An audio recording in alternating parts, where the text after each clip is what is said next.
India's number 1 varicose veins hospitals ఐబీసీను సంప్రదించండి. మీ నొప్పి లేని ప్రయాణాన్ని ప్రారంభించండి. నమస్కారం గురుగారు. శ్రీమాత్రే నమః.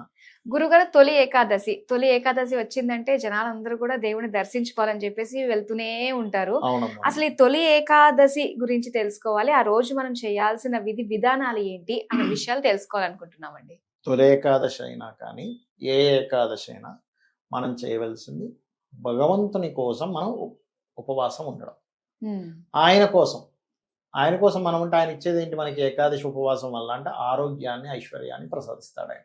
ఓకే. అయితే ఒక్కొక్కసారి ఏమవుతుంటుందంటే మనకి ఏకాదశి దశమితో కూడిన ఏకాదశి వస్తుంది, ద్వాదశితో కూడిన ఏకాదశి వస్తుంది, వేరే ఏకాదశి. నేను ఈ తొలి ఏకాదశి గురించి అనట్లే, ఇది మనకి ఆదివారం నాడు 6వ తేదీ వస్తుంది తొలి ఏకాదశి. అయితే చాలా మంది తెలియక దశమితో కూడిన ఏకాదశి కూడా పాటిస్తారు. ఓకే. మనకి మహాభారతంలో కుంతీదేవి దశమితో కూడిన ఏకాదశి చేయడం వల్ల సంతానాన్ని కోల్పోయింది అనేటువంటిది ఒకటి ఉంటుంది. కాబట్టి పొరపాటున కూడా ఆ రోజు దశమి ఉందండి పొద్దున్న కొంతసేపు, తర్వాత ఏకాదశి కూడా వచ్చింది అనేది అసలు ఎప్పుడు పాటించకూడదు. ద్వాదశి కనెక్ట్ అయిందండి పొద్దున్న, ఆల్రెడీ సూర్యోదయంతో ఏకాదశి ఉంది. ఏ అర్ధరాత్రో తెల్లవారుజామున ఇంకా సూర్యోదయం అవ్వకముందు ద్వాదశి కూడా కనెక్ట్ అయింది. ఆ ఏకాదశినే పాటించాలి. ఇది మెయిన్ ఇంపార్టెంట్ విషయం ఇక్కడ. ఓకే. దశమితో కలిసి వచ్చేదాన్ని పాటించకూడదు. ఇంకొక గమ్మత్తైన విషయం ఏంటంటే, ఎవరైనా ఏకాదశి నాడు మీకు అలవాటు ఉంది ఏకాదశి చక్కగా ఆహారం తీసుకోకుండా స్వామివారి అమ్మవారి నామంతోనే లేకపోతే ఆ యొక్క దీంట్లోనే ఉన్నటువంటి వారికి అర్థమైపోతుంది. మీరు పొరపాటున ఆ రోజు ఏదో తిథి చూసుకోకుండా తిన్నారనుకోండి, అనీజీగా ఉంటుంది. అబ్బాయి ఏంటి పొట్ట ఎలాగో ఫుల్గా ఉంది, గ్యాస్ లా ఉంది అంటే అనిపిస్తుంది. తెలవస్తే ఏకాదశి ఉంటుంది ఆ రోజు. ఎందుకు అంటే అమ్మా, మనకి తిథులు ఉంటాయి కదా, తిథుల్ని బట్టి చంద్ర రవుల యొక్క సంబంధం ఉంటుంది. అంటే చంద్రుడికి రవి ఎంత దూరంలో ఉన్నాడు అనేది. ఏకాదశి నాడు మీరు ఎప్పుడైనా చూడండి, రవిచంద్రులు 1/5 యాక్సెస్ లో కానీ 1/11 యాక్సెస్ లో కానీ ఉంటారు. 3/11 ఆర్ 1/5 యాక్సెస్ లో కానీ. అయితే ఇక్కడ మీకు ఎప్పుడైతే ఇలా ఉంటారో ఆ సమయంలో ఏంటంటే రవి ఆత్మకారకుడు, చంద్రుడు మనస్కారకుడు. ఇమ్యూనిటీ హౌసెస్ అంటారు 11వ స్థానాన్ని, 5వ స్థానాన్ని. పంచమం ఇమ్యూనిటీ. అందుకే చూడండి మనకి శత్రువు 6వ స్థానం అయితే మిత్రుడు 5వ స్థానం. శత్రువు మిత్రుడుగా మారుతారంటే 5వ స్థానం యాక్టివేట్ అవుతుందని అర్థం. రోగం 6వ స్థానం అయితే 5వ స్థానం ఇస్ ఇమ్యూనిటీ. ఇమ్యూనిటీ ఎక్కువ ఉంటే రోగం తగ్గుతుంది. సో ఆ రోజు ఇమ్యూనిటీని బిల్డప్ చేసేటువంటి తత్వం మనలో తయారవుతుంది.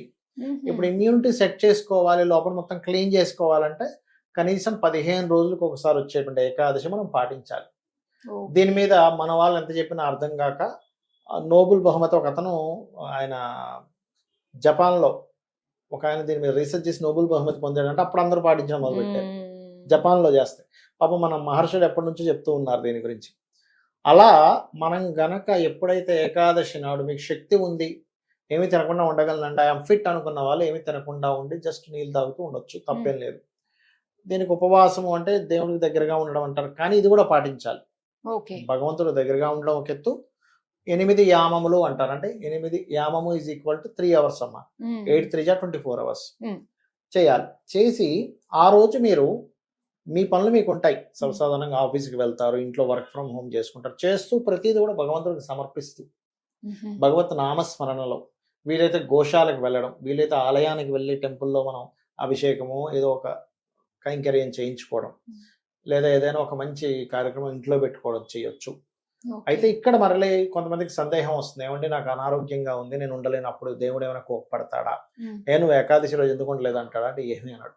అనారోగ్యంతో ఉంది, షుగరు బీపీలు ఉంటాయి, వాళ్ళు తినకుండా ఉండలేరు, చక్కగా ఫ్రూట్స్ తినండి, తప్పేం లేదు. అంటే త్వరగా అరిగిపోయేది తినాలి, అంతేగాని ఇప్పుడు తింటే ఏదో సాయంత్రం కరుగుతుందంటే పనికిరాదు.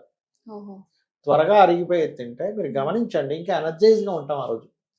ఏదో కొద్ది మందికి షుగర్ ఉంటుంది, వాళ్ళకి ఫుడ్ తింటే కానీ వాళ్ళకి ఇబ్బంది ఉండదు, అంటే వాళ్ళకి ఉండలేరు.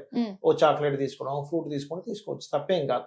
ఓకే, అలా చేస్తే ఏమవుతుందంటే ఒకటి సైంటిఫిక్గా కూడా మనకి ఏంటంటే అమ్మ, ఫుడ్ వేస్తూ వెళ్తున్నాం అనుకోండి, అది క్లీన్ చేసుకోవడానికి టైం సరిపోతుంది. ఎప్పుడు ఫుడ్ మన శాస్త్రాల్లో ఉన్నది ఏమిటంటే సూర్యాస్తమం తర్వాత నువ్వు తినకు. సూర్యోదయం నుంచి సూర్యాస్తమం లోపల నువ్వు తినాలి ఏం తిన్నా కానీ. సూర్యాస్తమం తర్వాత తిన్నావంటే అది మంచిది కాదు హెల్త్కి. చాలా మంది ఎర్లీ బెడ్ ఎర్లీ ఫుడ్ ఇది పాటిస్తుంటారు, వాళ్ళు ఆరోగ్యంగా ఉంటారు. అసలు 2 టైమ్ ఫుడ్ అయితే మంచి ఆరోగ్యం ఇస్తుంది. 1 టైం అయితే ఇంకా తిరుగులేదు, కానీ ఉండలేరు 1 టైం తిని. మంచి మంచి యోగులు వీళ్ళందరూ కూడా 1 టైమే తీసుకుని ఉంటారు. మధ్యాహ్నం 12 నుంచి 3 లోపల తీసేసుకుంటారు, మళ్ళీ నెక్స్ట్ డే అలా.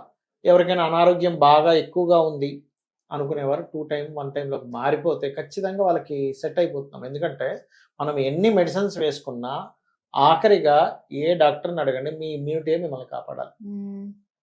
అయితే కొంతమందికి ఆటో ఇమ్యూనిటీ డిజార్డర్స్ అని ఉంటాయి. అవునండి. ఆటో ఇమ్యూనిటీ డిజార్డర్ ఉన్నప్పుడు అది ఎలా వస్తుంది అంటే పంచమ స్థానంలో రాహుకేతువుల సంబంధం ఉండడం వల్ల కానీ, లేకపోతే పంచమాధిపతి రాహుకేతు సంబంధాలతో ఉండడం కానీ, లేదా పంచమాధిపతి ఉన్న నక్షత్రం వక్రి అయి ఉన్నా, లేదా పంచమాధిపతి వక్రి అయి ఉన్నా రివర్స్ అయింది అది. అంటే మనవాడే మనకు రివర్స్ అయ్యాడు, ఈ మన పార్టీ వాడేనండి ఇలా అయ్యాడేంటి ఇలా చేసాడంటే అంటాం. అలాగే ఇమ్యూనిటీ మన ఇమ్యూనిటీ మనకి రివర్స్ అవుతుంది. అప్పుడు ఆ గ్రహానికి సంబంధించిన దానం ఇవ్వడం, ఆ గ్రహ అధిష్టాన దేవతని మనం దీపారాధన చేయడమో లేకపోతే అధిష్టాన దేవత శ్లోకాలు చేసుకుంటే కూడా ఇది తగ్గుతుంది. అయితే ముఖ్యంగా ఏంటంటే ఏకాదశి నాడు ఉదయం నిద్ర లేచి కాలకృత్యాలు తీర్చుకొని మీ నిత్య దేవత ఆరాధన చేసేసిన తర్వాత మీరు ఏ పని చేస్తున్నా భగవంతుడికి సమర్పిస్తూ చేసే దీనిలో ఉండాలి. ఇది ఆ ఒక్క ఏకాదశి రోజే కాకుండా మీరు రోజు చేసేటువంటి పనుల్లో ఇది అలవాటు అవ్వాలి. ఏం చేస్తున్నా, ఓ బండి నడిపిస్తున్నాం, అందుకే చూడండి బండి నడిపించాడు ఒకసారి మొక్కుకుంటాడు, అంటే దైవ కార్యంగా భావిస్తూ ఉండాలి. ఏదో నా కోసం చేస్తున్నాను. ఇప్పుడు చూడండి అమ్మ, మీరు ఎవరితో ఫ్రెండ్ ఏదో పని అనుకున్నారు, అది ఒక్కోసారి అవ్వలేదు, మీరు పెద్దగా డిసప్పాయింట్ అవ్వరు, అయ్యో అవ్వలేదు ఏంటి అనుకుంటారు. కానీ మీ సొంత పని అనుకోండి, అప్పుడు ఏమవుతుంది, అయ్యో అవ్వలేదు టెన్షన్. అవ్వలేదు ఎలాగో అవ్వలేదు ఆ పని, మీరు టెన్షన్ పడడం వల్ల ఏమైనా అవుతుందా? లేదు, టెన్షన్ మిగులుతుంది, అంతకుమించి ఏం లేదు. చాలా మంది నన్ను అడుగుతుంటారు, ఏమండి నాకు చాలా టెన్షన్ వచ్చేస్తుంది అండి, ఈ పని అవ్వకపోతే నాకు చాలా ఇబ్బంది అయిపోతుంది అండి, ఏం చేయాలండి అంటే నేను ఒకటే చెప్తా కామెడీగా, ఏంటంటే అవునమ్మా నాకు టెన్షన్ వస్తుంది, కాకపోతే నేను రోజు 24 గంటలు పడకుండా రోజు ఉదయం ఒక సమయం పెట్టుకుంటా, 6 నుంచి 7 లేకపోతే 6 నుంచి 6:15 6:20 వరకు టెన్షన్ టైం అని. అప్పుడు రూమ్ లో పోయి టెన్షన్ పడి బయటకు వచ్చేస్తా. అంటే అదేంటండి అంటే మరి అంతే కదమ్మా, మరి రోజంతా టెన్షన్ పడే కంటే కూడా 20 నిమిషాలు టెన్షన్ పడి బయటకు వచ్చేస్తాను.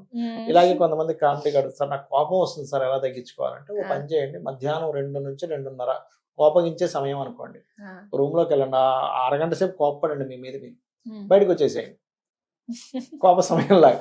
అంటే అప్పుడు వాళ్ళకి ఏమవుద్దంటే అసలు నిజంగా అలా ట్రై చేస్తే కామెడీగా అనిపిస్తుంది కోపం అనేది. అదేంటి ఇది కామెడీగా ఉంది అని. ఎప్పుడైతే మీకు చాలా చిన్న విషయము చిన్న థింగ్ అనిపిస్తుందో అప్పుడు వాళ్ళకి కోపం రాదు, డిప్రెషన్ రాదు, ఏమి రాదు. అయితే గురుగారు, మరి ఈ ఏకాదశి గురించి చెప్పారు కదా, మరి ఏకాదశిలో ఆషాఢ మాసంలో వచ్చే ఏకాదశి తొలి ఏకాదశి అని ఎందుకు తొలిగా పెట్టడం జరిగింది అంటారు? చెప్తాను, మంచి ప్రశ్న వేశారు. ఇక్కడ ఏంటంటే ఏకాదశి మనకి మన విష్ణుమూర్తి యోగ నిద్రలోకి వెళ్తాడమ్మా. యోగ నిద్రలోకి వెళ్ళినటువంటి మాసం కాబట్టి వచ్చేటువంటిది తొలి ఏకాదశి. యోగ నిద్రలో ఇంకా బాగా గమనిస్తూ ఉంటాడు, ఆయన నిద్రపోడు,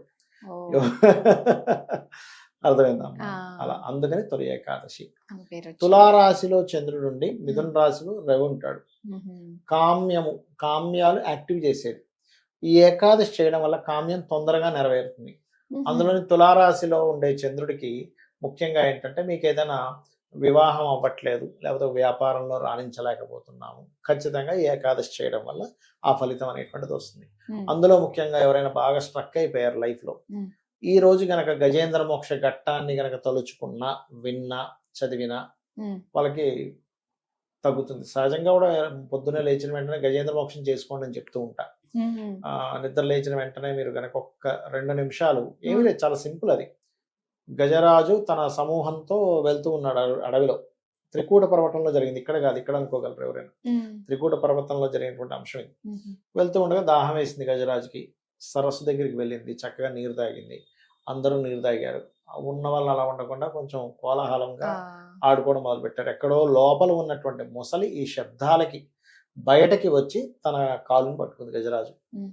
వాళ్ళిద్దరి మధ్యన భీకరమైన యుద్ధం జరిగింది, మిగతా ఏనుగులన్నీ దూరం అయిపోయాయి. అప్పుడు అర్థమైంది గజరాజుకు, ఓహో బలం ఉన్నంతసేపే మన బలం తగ్గిపోతుంటే బలగం కూడా దూరం అయిపోతుంది, ఈ సంసార సాగరంలో పడి నేను ఇదైపోయాను, ఇదే గొప్ప అనుకున్నానని దాంతో ఫైట్ చేస్తాడు, చాలా పోరాడతాడు, ఇంక బలం తగ్గిపోతూ ఉన్నప్పుడు అప్పుడు ప్రార్థిస్తాడు, ఎవరు మూలం, విశ్వానికి మొత్తం ఎవరు మూలమో ఆ వచ్చిన వ్యక్తి నాకు మోక్షాన్ని, అంటే ఆ మూలం ఎవరైతే ఉన్నారో నాకు దీని నుంచి విముక్తి కలిగించాలి అని. ఇప్పుడు అందరూ ఇంద్రుడు, అందరు దేవతలు మనల్ని కాదు, మనం మూలం కాదుగా, మూలం వేరే ఉన్నారు, విష్ణు వస్తాడు. అంటే మనకి మూల భాగవతంలో అయితే అక్కడికక్కడే ఇలా వచ్చినట్టుగా ఉంది. కానీ ఈ కొంచెం ఈ రచన సంబంధంగా సిరికించక్ర చెప్పడు శంకర చక్ర యుగం చేదో ఈ సంధింపడని ఒక శ్లోకం ఉంటుంది. అంటే ఏంటి, అలా హఠాడున అప్పటికప్పుడు బయలుదేరిపోయాడు. ఆయన వెనకతల శంకు చక్రం అన్నీ ఆయన వెనకతలు వస్తున్నాయి, గద అమ్మవారు కూడా తన పైట పట్టుకున్నట్టు ఆమె అలాగే వచ్చేస్తుంది. అయ్యో గరుకుమంతుడు దీన్ని ఎట్లా వెళ్ళిపోతున్నాడు అంటే నావిడ అతని వెనకతలు వస్తున్నాడు. అలా వచ్చి ఆ చక్రాన్ని వదిలి ఆ ముసల్ని శిరస్సు ఖండించి ఆ యొక్క గజరాజుకి తన పద్మం అనేటువంటి హస్తపద్మంతో ఒక అతని తల మీద పెట్టడం జరుగుతుంది. అప్పుడు అక్కడున్నటువంటి దాంట్లో సరస్సులో ఉండే ఒక పద్మాన్ని ఇస్తుంది ఆ ఏనుగు. అంటే ఏమిటి, దానికి కూడా ఎక్కడి నుంచి వచ్చింది ఆ సంస్కారం అంటే, ఎన్నో జన్మలుగా ఒక భక్తుడు, ఒక మంచి ఇది, అతను ఒక గంధర్వుడు, అతను యాక్చువల్గా చెప్పాలంటే ఒక రాజు. ఒకరోజు ఒక మునీశ్వరుడు ఉన్నప్పుడు అతనికి చెప్పకుండా, అతన్ని పలకరించకుండా వెళ్ళిపోతుంటాడు. అప్పుడు శాపం ఉంటుంది, ఓ ఏనుగువై పుట్టు అని. నీ మదంతో అలా పుట్టావు కదా. మరి ముసలు ఎవరు అంటే ఒక గంధర్వుడు. ఆ గంధర్వుడు ఏంటంటే ఒకరోజు ఒక మునీశ్వరుడు ఒక నదీ ప్రవాహం దగ్గర తపస్సు చేసుకుంటుంటే ఈ గంధర్వుడు వాళ్ళ భార్యలతో ఆడుతూ ఉన్నాడు. ఈ వీళ్ళని ఏదో మెప్పించడానికి నవ్వించడానికి నీటి లోపల నుంచి వెళ్ళి కాలు పట్టుకున్నాడు. కాలు పట్టుకోగానే ఆయన ఉలిక్కి పడ్డాడు. భలే పట్టుకున్నాను కదా, ముసలు అనుకున్నావు కదా అంటే, సరే నువ్వు ముసలు అనుకొని చేసావు కదా, నువ్వు ముసలు వైపు అని చెప్పిస్తాడు. అయ్యో మరి ఎలాగా, నాకు మోక్షం ఎలాగా అంటే, ఒకరోజు ఇలా జరుగుతుందిలే, అప్పుడు నీకు మోక్షం వస్తుందని చెప్తాడు. అలా ఏంటంటే ఇది తలుచుకున్న ఉదయం పూట నిద్రలేచిన వెంటనే మీకున్నటువంటి సకల కష్టాలు తొలగుతాయమ్మా. అది ఇరుక్కుపోయిందిగా ఏనుగు అక్కడ. అలాగే మనం కూడా లైఫ్ లో అప్పుల బాధలతోనో అనారోగ్యంతోనో గొడవలతోనో ఎక్కడో ఇరుక్కొని ఉంటాం, జాబ్ రాకో బిజినెస్ రాకో, అవన్నీ కూడా బయటపడతాము. చాలా బాగా తెలియజేశారు గురుగారు. ఉదయం లేవంగానే ఈ ఘట్టాన్ని మనం కనుక గుర్తు చేసుకుంటే, సో ఇది పెద్ద ఏం కష్టం కాదు అన్న ఆలోచనతోటే మనం ఎగ్జాక్ట్లీ బయటకొచ్చు అన్నమాట. చాలా చక్కటి విషయాలు మాకు తెలియజేసినందుకు ధన్యవాదాలు. శ్రీమాత్రే నమః.